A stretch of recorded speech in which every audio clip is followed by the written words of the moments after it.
देश जो है बहुत ही खतरनाक मोड़ पर आ गया है, जो कि ये इंसिडेंट्स दिखा रहे हैं कि ऐसी ऐसी जगह जहां हम सोच भी नहीं सकते थे, जहां हमारे जहन में कभी था ही नहीं कि ऐसा हो सकता है, लेकिन वहां पर भी हो गया, हो रहा है। और ये यही बात दिखाता है कि पिछले कुछ सालों में जो ये हिंदुत्ववादी संस्थाओं ने जो काम किया है, बीजेपी, आरएसएस और दूसरे और ऑर्गेनाइजेशंस ने, उसकी वजह से ये सांप्रदायिक जहर कम से कम अंदर अंदर काफ़ी फैल गया है कि कांग्रेस भी इस बीमारी से अछूती नहीं है।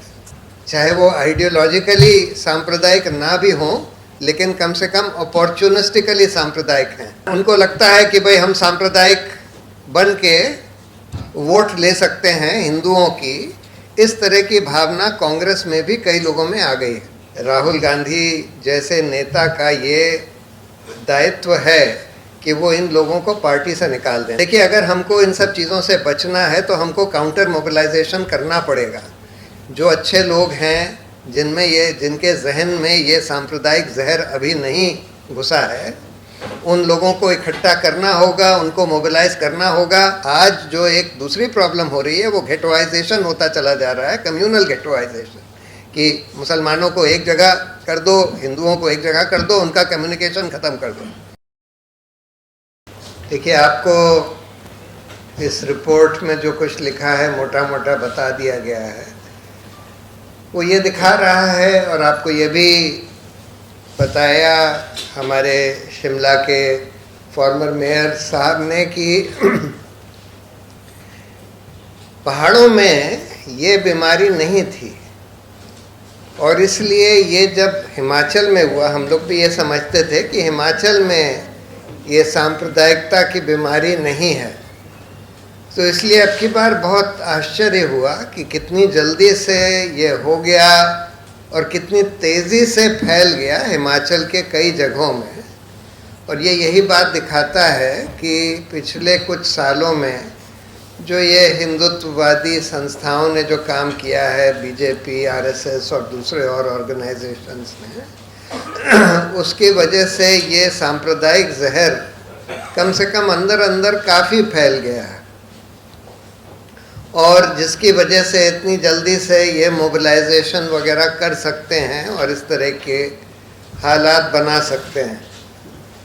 और दूसरी बात ये भी दिखा रहा है, ये जो इंसिडेंट हुए हैं, कि कांग्रेस भी इस बीमारी से अछूती नहीं है, और कांग्रेस में भी कई लोग हैं जो, चाहे वो आइडियोलॉजिकली सांप्रदायिक ना भी हों, लेकिन कम से कम अपॉर्चुनिस्टिकली सांप्रदायिक हैं।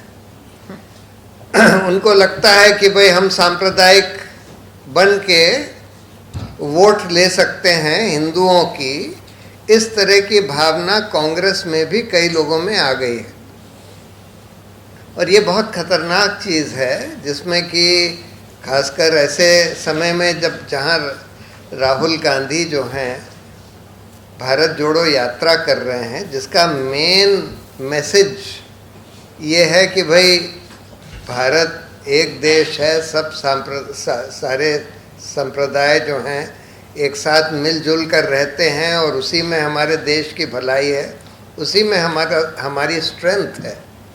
तो ऐसे समय में अगर कांग्रेस के मंत्री लोग या कांग्रेस के अहम लीडर्स इस तरह की हरकत करें जैसे कि हिमाचल में देखी गई, तो मेरा तो ये मानना है कि राहुल गांधी जैसे नेता का ये दायित्व है कि वो इन लोगों को पार्टी से निकाल दें। देखिए, हम ये देख रहे हैं कि कांग्रेस पार्टी कई बार शॉर्ट टर्म गेन्स के लिए ये सोच कर कि भाई अगर हम इनको पार्टी से निकाल देंगे तो पार्टी अभी टूट जाएगी, ये इलेक्शन हम जीत नहीं पाएंगे, इस तरह की सोच के कारण इस तरह के कई लोगों को अपनी पार्टी में बनाए रखती है, जिनके बारे में पता है कि वो बेईमान हैं या सांप्रदायिक हैं।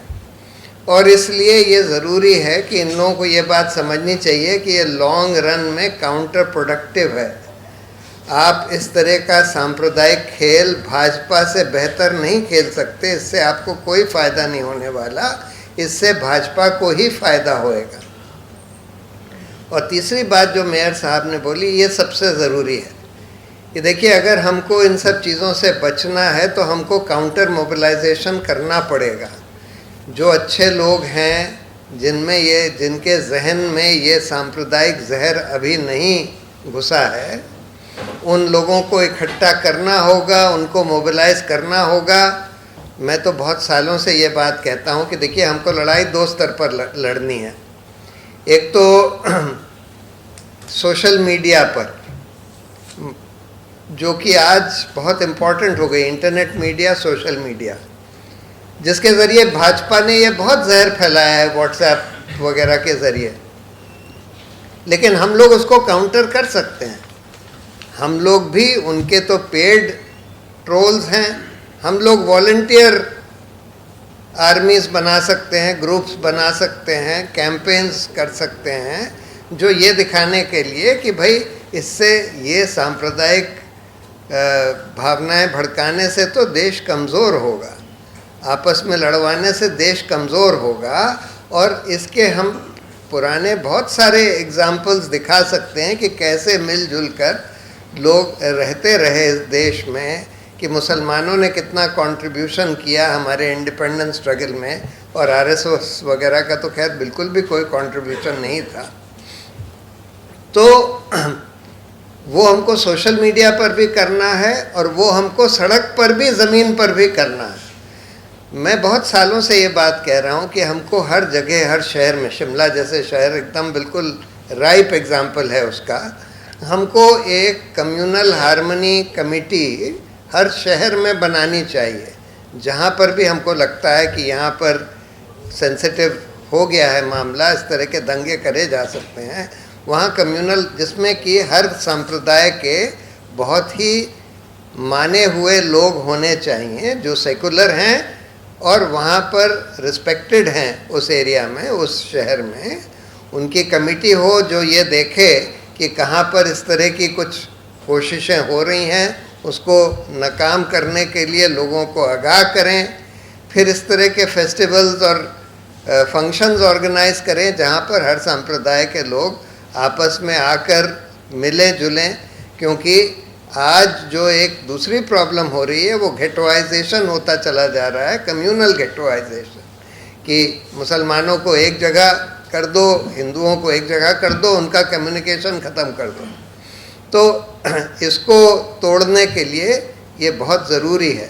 और अगर कोई कम्युनल घटना होती है तो उस पर तुरंत, ये जो फैक्ट फाइंडिंग करी गई, तो उस तरह की जो कम्युनल हार्मनी कमेटी होगी उसको करनी चाहिए और रिपोर्ट जारी करनी चाहिए और जवाबदेही की मांग करनी चाहिए, उसके लिए गुहार करनी चाहिए।